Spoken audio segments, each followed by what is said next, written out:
Good morning, good morning, good morning everyone. Let's go. Going church again. We have a meeting, general meeting today. Too early, don't have yet the bus. I walk very far. Ayan.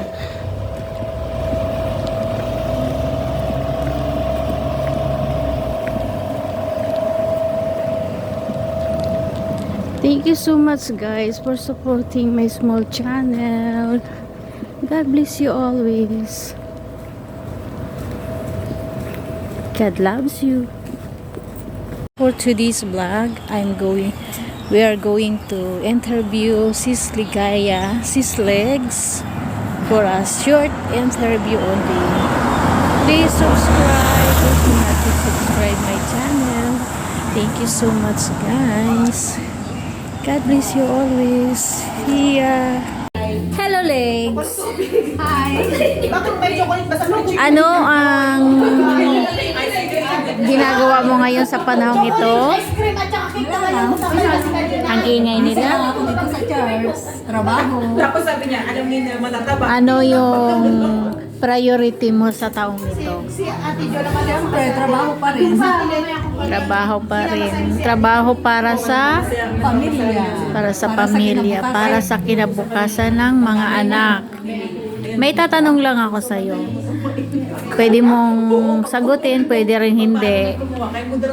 Boyfriend o si Lord? Siyempre si Lord, kasi wala namang boyfriend. Sana all. Anak o kaibigan? Siyempre, anak. Good. Kaibigan or di kaibigan? Siyempre, kaibigan. Ano?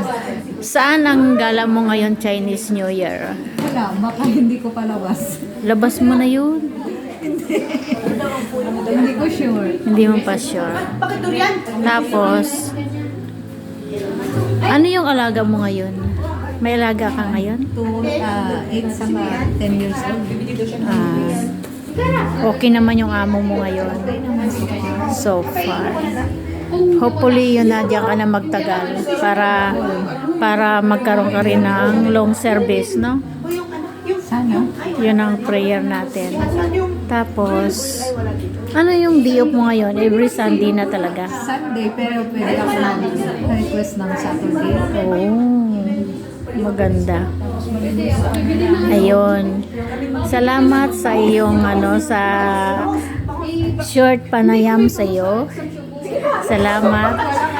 Always be pretty and God bless you always. God bless you too. Thank you, Legs.